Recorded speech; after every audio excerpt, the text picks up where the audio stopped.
Cosas de la noche. Palabras con imagen. El análisis de los acontecimientos que influyen en nuestra vida con el periodista Francisco Durán Rosillo.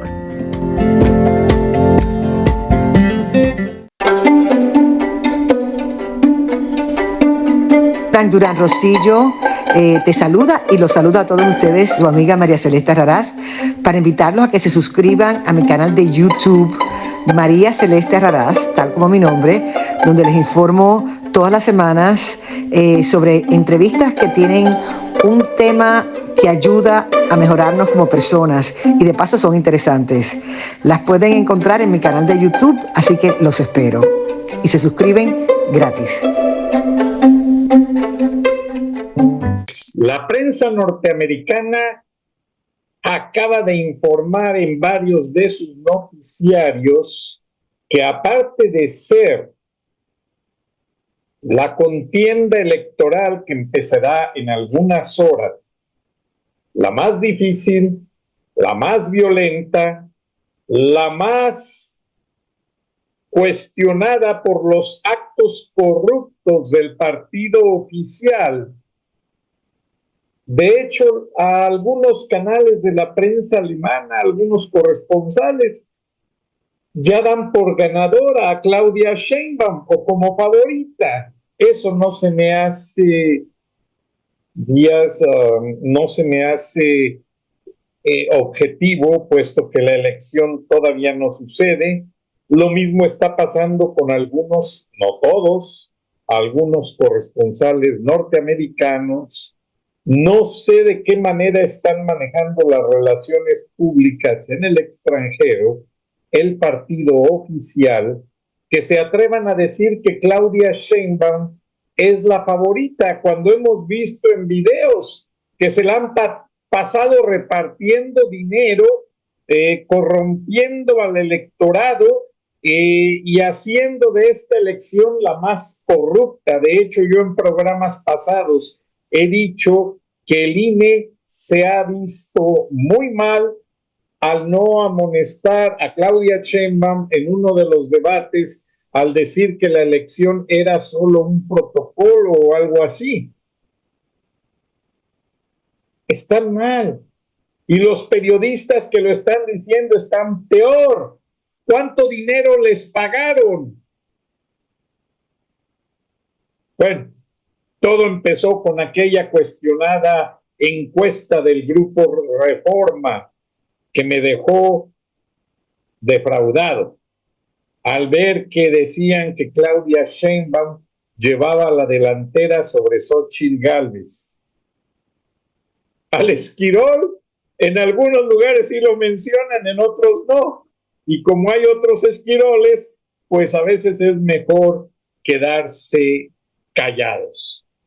Pero yo siento que Google, que anunció que va a hacer un poderoso ejercicio de trends, o sea, aparte del conteo rápido de las encuestas de salida de las casillas, que los mexicanos a veces no cooperamos muy honestamente con eso, no todos, hay unos que sí, otros que no.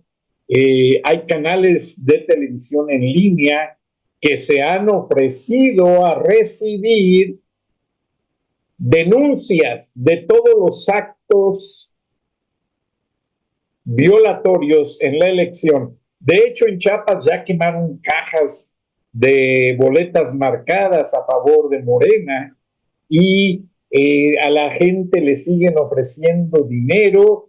Tengo entendido, me avisa una persona, que también en la frontera de Tuxtla Gutiérrez, Chiapas, bueno, esa es la capital, creo que es Ciudad Cuauhtémoc, yo he andado por allá varias veces, están recibiendo migrantes y les están haciendo credenciales de elector al vapor para que voten allí en las ciudades fronterizas y les están dando su tarjeta de $1,200. ¿De dónde sale todo este dinero? Honestamente, eso me hace sentir, pues, muy defraudado. Me hace sentir triste y frustrado. En ocasiones digo, bueno, ¿de qué manera podemos reclamar objetividad si el INE no está respondiendo, no está documentando tanta queja que hay de la gente, de los partidos de oposición?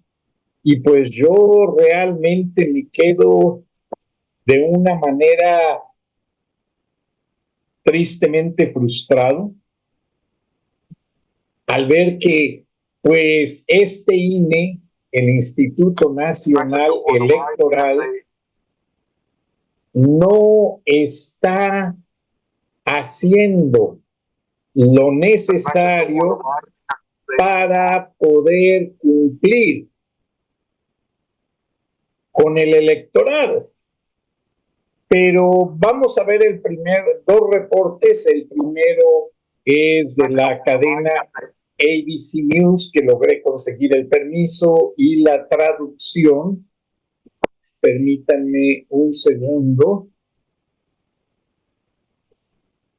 Perdónenme, estoy en vivo, no puedo cortar.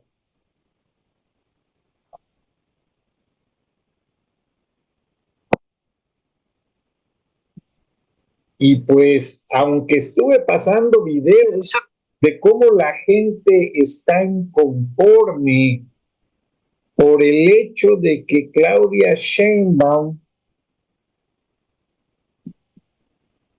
pues no tiene ninguna retórica, va a ser una continuación. De hecho, López Obrador la va a manejar como si fuera su moped. Vaya usted a saber cómo la maneje, si desde su rancho o se quede en Palacio Nacional, pero eso es adelantarnos. Yo no estoy de acuerdo con todo esto. Yo pienso que nos debemos de esperar a que se dé el paso democrático. Y una vez ya que se vea que hay un triunfo contundente con pruebas y que los organismos electorales actúen de una manera equitativa, yo lo aceptaré. Mientras tanto, yo no doy ningún crédito a esta situación. Vamos nosotros a ver en este reportaje toda la situación, cómo se ve venir. Presidential election is being held in Mexico. Historic because it's either one of the if either one of the front runners wins, I say that 6 times, the next Mexican president will be a woman. In an election that has been seriously marred by violence and drought, could Claudia Sheinbaum, a Jewish former environmental engineer and former mayor of Mexico City, be the next person to lead this country? Or will it be Xochitl Galvez, the opposition presidential candidate, a former tech entrepreneur and senator? Our Matt Rivers is in Mexico City. Matt, I mean, this has been fascinating to watch. How did Mexico get to this historical race between 2 women? I mean, one of them Jewish, the other from indigenous roots. You know, you could say about both of these women that it's about, I won't use the expletive, time, given Mexico's long history, both on the indigenous side, you know, so much of Mexico's population comes from indigenous roots, and on the other side, even though the Jewish population is much smaller here, Claudia Sheinbaum is a longtime person in politics. She's been around for a long time. She was the mayor of Mexico City, and yet Mexico's historically has been dominated by this patriarchal system of governance. That will no longer be the case. One of those 2 women, even though there is a third-party candidate running, will be president, and in all likelihood it will be Claudia Sheinbaum. She used to be the mayor of Mexico City. She's a background of environmental engineer. She's more or less the hand-picked successor to the current president, Andrés Manuel López Obrador. And on the other hand, you have Xochitl Galvez, who was quite poor growing up. She even sold snacks on the street. She worked her way up to become an entrepreneur and then a senator, and now she's leading this coalition of center-right parties that really used to be the dominant force in Mexican politics, and now the only thing this coalition agrees on is defeating Claudia Sheinbaum. Matt, a little while ago, you sent an internal note around to all of us at ABC outlining and describing in grim detail the violence that has surrounded these elections. talk about that, what authorities can do, can't do to preserve some kind of stability on election day so that people can go vote? Yeah, this has been so far the most violent election cycle in Mexican modern history, and that's saying something given the grip that organized crime has on this country. And yet the numbers that we're seeing going back to the beginning of the election cycle last year up until today are pretty staggering. More than 700 people have been targeted, whether it's through threats, whether it's through assault, or whether it's through murders. 231 people have been killed during election violence, including 34 candidates. So it is a staggeringly violent election season here in Mexico, the kind of thing that frankly you don't see often in the democratic world. And the reason behind it is organized crime by and large. They are looking to exert influence principally on the municipal level, and if candidates stand in their way, or if they feel that killing a candidate or an elected official could serve their ways in a different criminal enterprise, then they'll do that. So this is just Mexican elections in 2024. Yeah, it's horrifying, really. And Matt, we're very glad that you're there to cover it for us and bring it to our attention. Matt Rivers, thanks very much.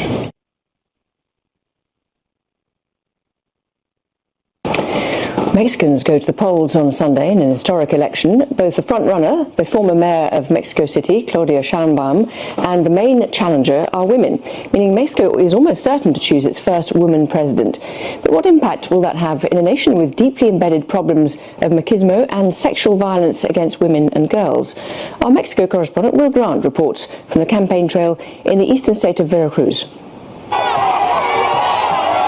Claudia Sheinbaum is so close to making history in Mexico, she can almost touch it.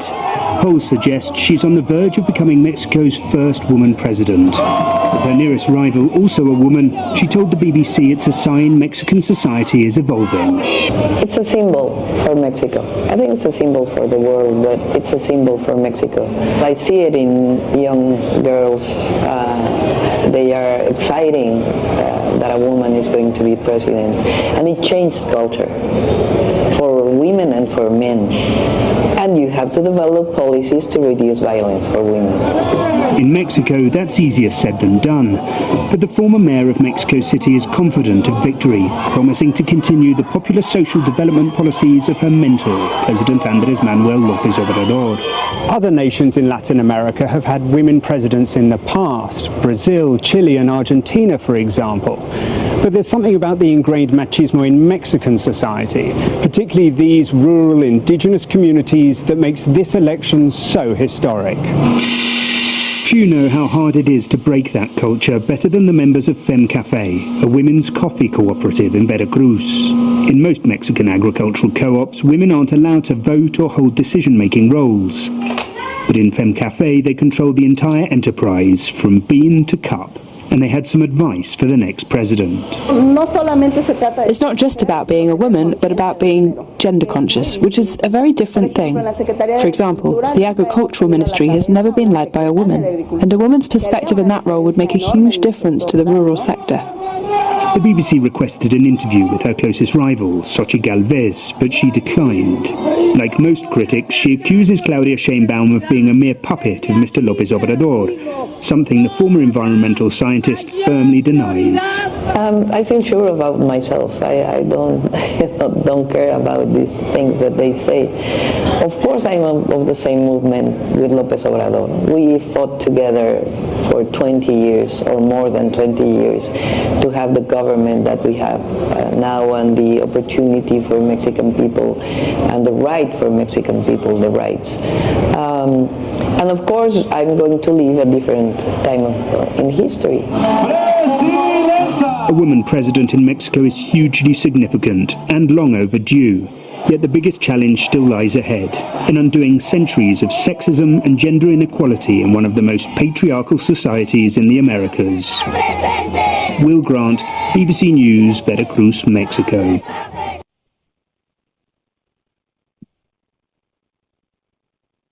Bueno, si ustedes se percatan, solamente pusieron más imágenes de Claudia Sheinbaum.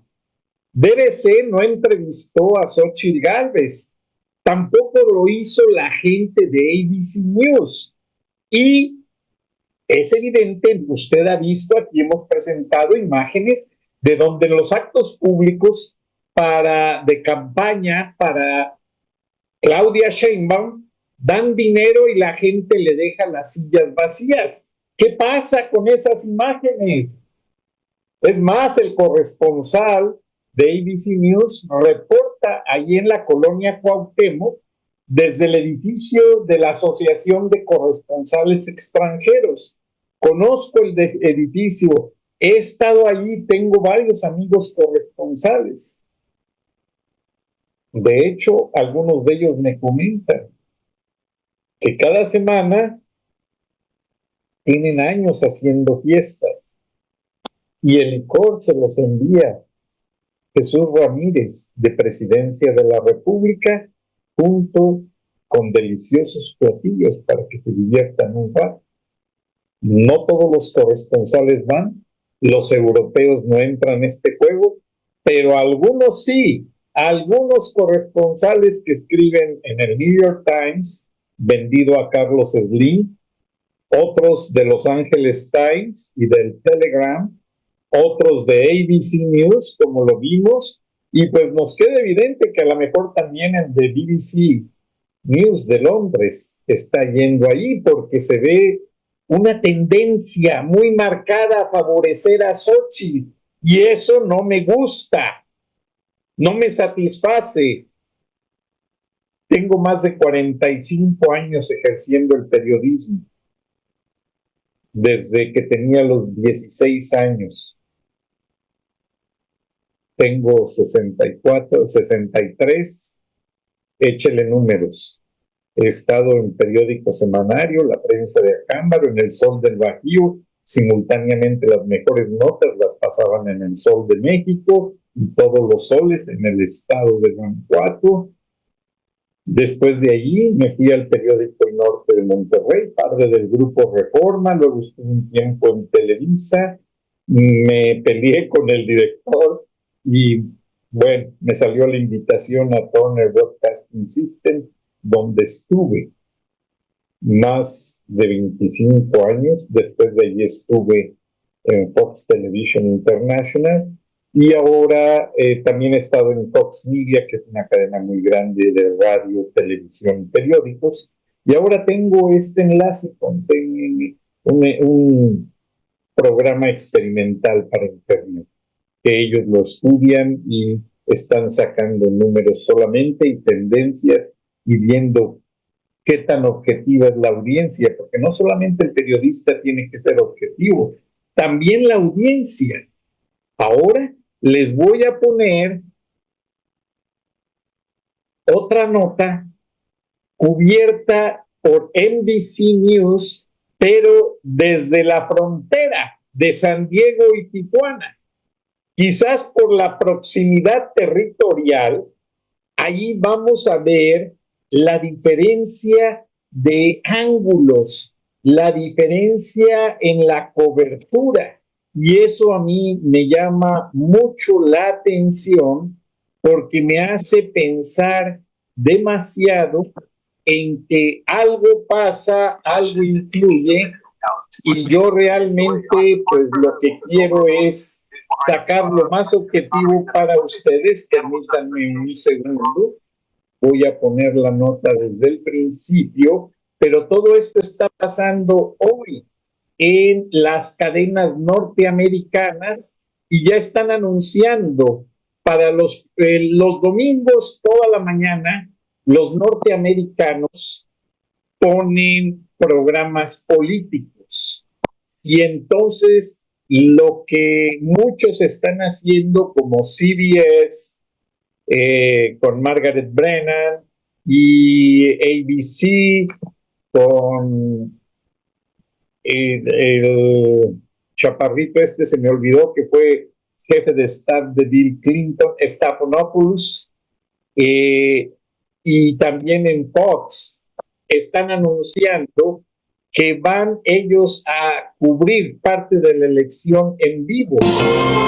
You're watching NBC San Diego News. It's being described as the largest election in Mexico's history.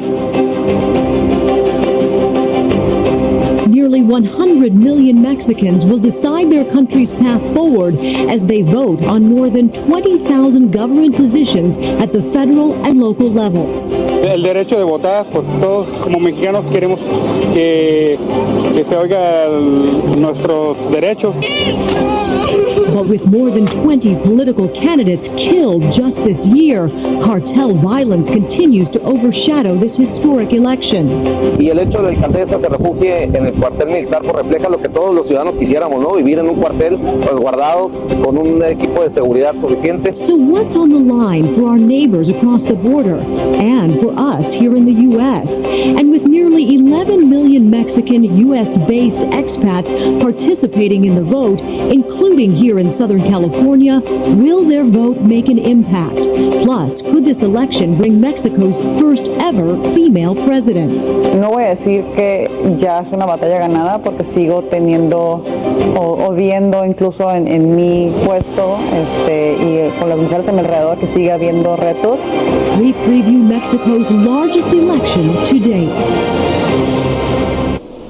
Thanks for joining us. I'm Monica Dean. And I'm Rigo Villalobos. In just days, Mexican citizens will head to the polls for one specific thing, to cast a vote for a new president, and others in a bid to make history. Not only could Mexico have its first woman president, but Mexican citizens outside the country can cast a vote for the first time. We have a lot of ground to cover in this half-hour special. You can count on NBC7 and Telemundo 20 to better inform you, the voter, and your family about this critical election that is sure to have lasting implications across the U.S. and right here in San Diego. Decisions surrounding the border, international relations, crime, including the fentanyl crisis, the economy here in California and in Mexico, and immigration policy all stand to be influenced by the outcome of this election. Mexico will hold their election Sunday, June the 2nd. Mexican citizens will vote for all 628 seats in Congress and thousands of local officials as well. Up to this point, many Mexican citizens living in the U.S. have already cast their ballots through mail, online, or in person at Mexican consulates. We begin this special at the federal level. Mexico will have a chance to make history when they elect a new president this election cycle. That is because one of the three frontrunners, two of the presidential candidates, are women. Here's a look at their political strategies and ideas. This will likely be a historic election.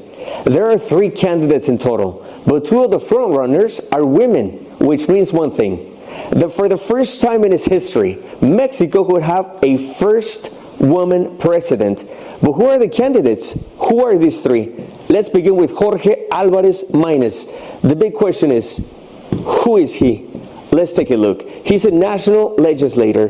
He represents Movimiento Ciudadano, which means in English, Citizens Movement. He is 38 years old. The question is, what are his proposals? Let's take a look. One of the main ones, he has always said that is to regulate drug consumption, as well as to fight for civil liberties. One of the other one is government transparency and public safety, among others. Now let's take a look at Xochitl Gálvez. She represents Coalición, Fuerza y Corazón por México, which means that she's the opposition to the current government. She represents, this is very important, she represents the three main right-wing parties in the country, which are PRI, PAN, and PRD. She's a senator, 60 years old. She's a computer engineer, and among her promises are the following: a change in the security system in Mexico, as well as to better the economy, to support small businesses, and to eliminate taxes.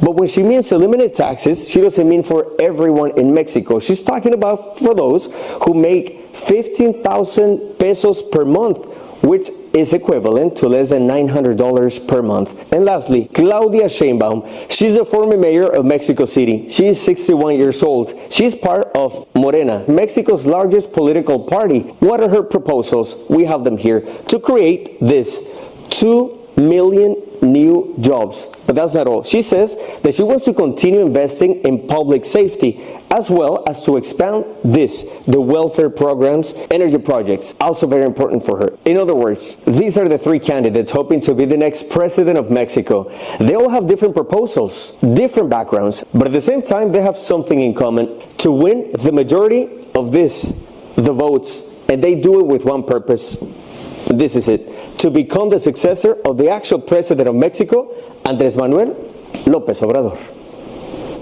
So, Rigo, the Telemundo 20 team has been covering this election for some time now, giving voters the information that they need to make an informed decision. And now that you've introduced us to the presidential candidates, as a journalist who has been talking to Mexican citizens, what are some of the top priorities for voters when selecting a candidate? Monica, we've been working on this kind of stories for weeks already. We know there are many concerns. One of the main ones is safety. We know we have spoken to many Mexican nationals, and they say they hope to feel safer on the streets, especially when they send their children to school, especially when they have to go buy groceries, anything like that. They say that's one of their priority. They have the fear of violence, something they have seen over and over on the streets. One of the main hopes is to see less crime on the streets. And it's really become commonplace for so many people. They've almost become immune to it. We've seen so much violence. You can just imagine, a new study from NBC News says more than 30 candidates or aspiring candidates have been killed just in the last few months, these elections. So that's incredible. If you think about how many candidates or pre-candidates have been killed, what would happen to the regular people? You know, people who sometimes don't have a voice. That's one of the things. Another one of the main concerns that we have spoken to several families is education. Only 1 out of 5 people in Mexico have access to education. So that's one of the main things they're planning to vote for. And another thing very important is the relationship between Mexico and the U.S. Whoever the president becomes, as well in both countries, they want to have something strong. There will certainly be lasting implications. Well, thank you. When it comes to Mexican citizens living here in the U.S., they may have the same or different priorities. NBC San Diego anchor Mark Mullen sat down with political analyst Carlos Garcia, who explains how each candidate will impact us right here in San Diego. Voters in Mexico will elect a new president, and with the new leader comes new challenges and new opportunities in Mexico that will impact many binational cities, including, of course, here in San Diego.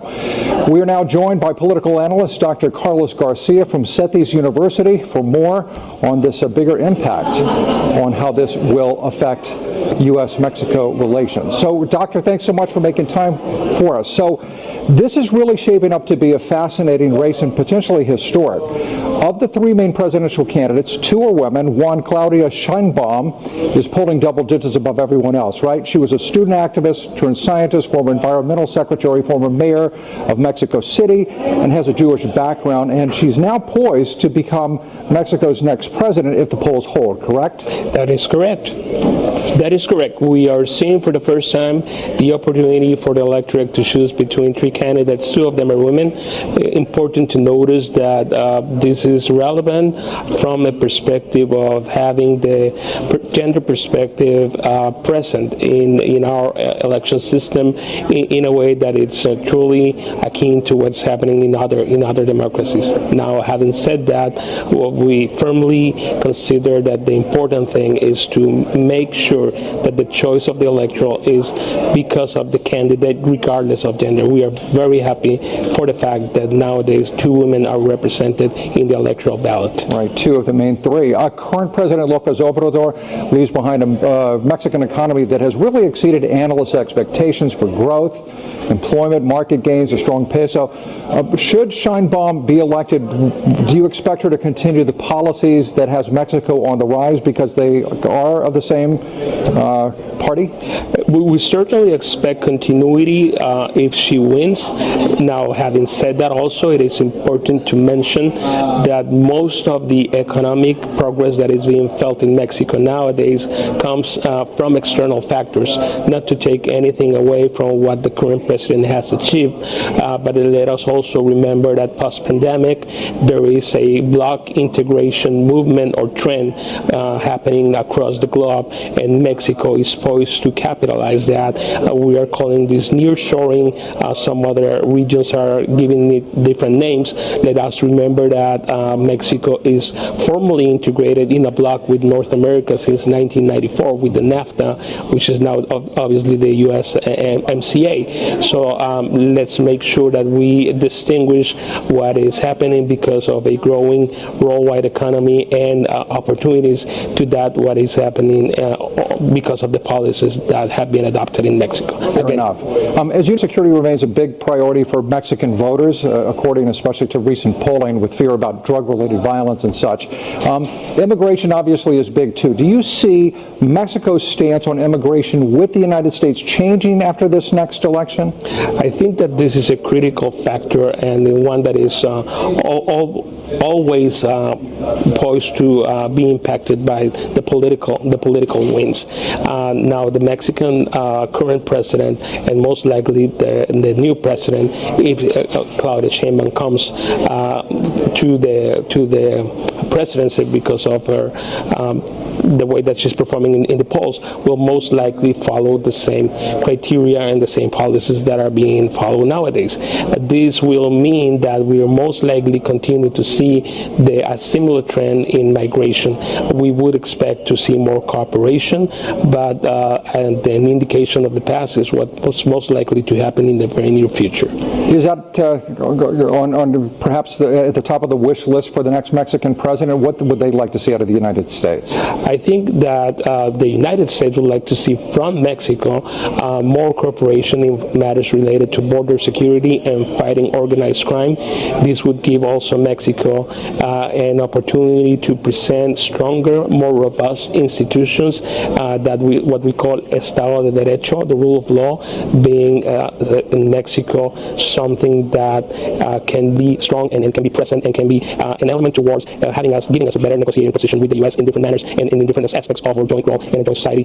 We are two nations that are joined together not only by geography but by the economic and cultural and social dynamics that interplay not only at the border but also with migrants in a number of cities in the U.S. Certainly so. Last one from me. Do you think U.S.-Mexico relations in the future will be influenced more by who is elected president in Mexico or who's elected president here in the United States? I think both will certainly play a role. Both decisions will certainly impact economics. The political game always has rhetoric attached to it. We have seen what President Trump has said about Mexicans in his day. We have seen what the current Mexican president has said about the U.S. and its president in other moments in time. So that's always going to be around. We have to distinguish from the noise. We have to distinguish that from the noise, and we have to realize that we are the product of centuries of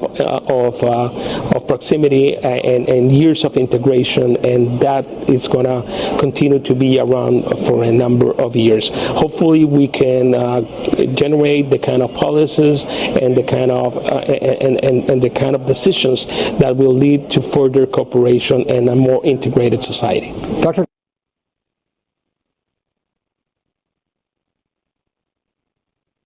Bueno, perdón. Esta es, pues, de primera mano los primeros reportes, pero yo, como se los digo, yo siento más cargada la tendencia a favorecer a Claudia Sheinbaum.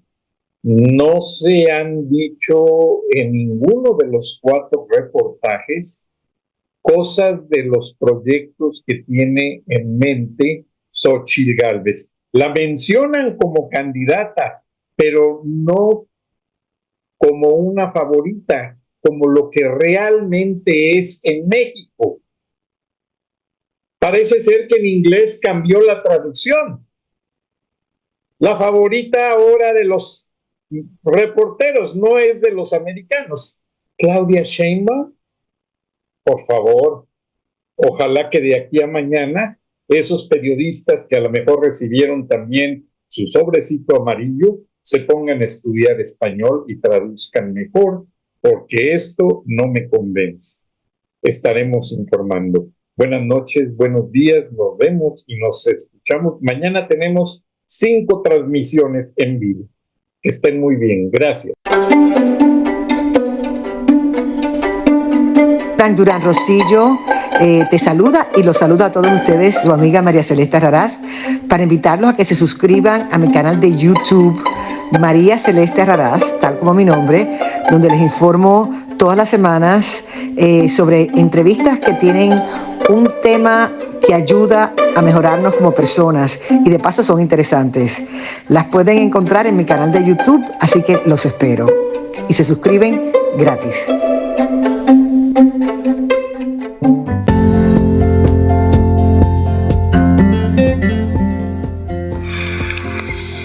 Escuchaste el análisis de la noticia, transparente como el agua, con el periodista Francisco Durán Rosillo.